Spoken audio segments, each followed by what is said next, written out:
Hello বন্ধুরা, তোমরা সবাই কেমন আছো? আশা করি ভালো আছো। আজকে আমি বানাবো চিকেন কারি। এর জন্য আমি এখানে চিকেনের মধ্যে হলুদ, আদা রসুন বাটা, কাঁচা লঙ্কা বাটা, পেঁয়াজ কুচি, ধনে গুঁড়ো, লঙ্কার গুঁড়ো, তেল, লবণ, হলুদ দিয়ে মাংসটা একসঙ্গে মেখে নিচ্ছি। মাখা হয়ে গেছে চিকেনটা। এবার এটা 10-15 মিনিটের জন্য রেখে দেব, ঢাকা দিয়ে রেখে দেবো। এদিকে কড়াইয়ের মধ্যে তেল দিয়ে ফোড়নে গোটা জিরে দিয়ে দিয়েছি। এবার মাংসটা এর মধ্যে দিয়ে দেব। এবার চিকেনটা নেড়ে দেব।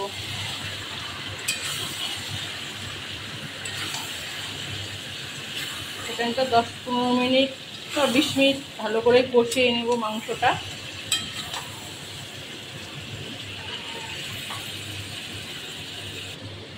মাংসটার মধ্যে কেটে রাখা আলুগুলো দিয়ে দেব, দিয়ে এগুলো একসঙ্গে মিশিয়ে নেব।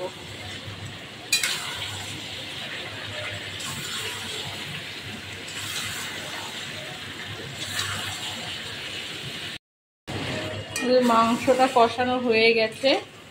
এর মধ্যে এখন পরিমাণ মতো জল দিয়ে দেব। এখানে মশলা ধোয়া জলটা দিয়ে দেব, দিয়ে একটু নেড়ে দেব।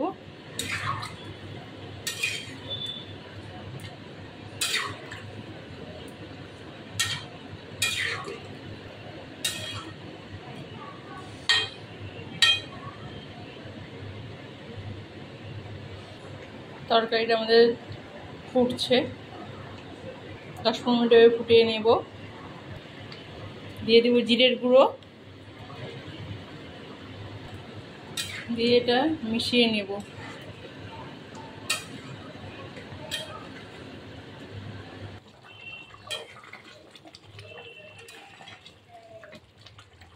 দিয়ে দেব গরম মশলা বাটা,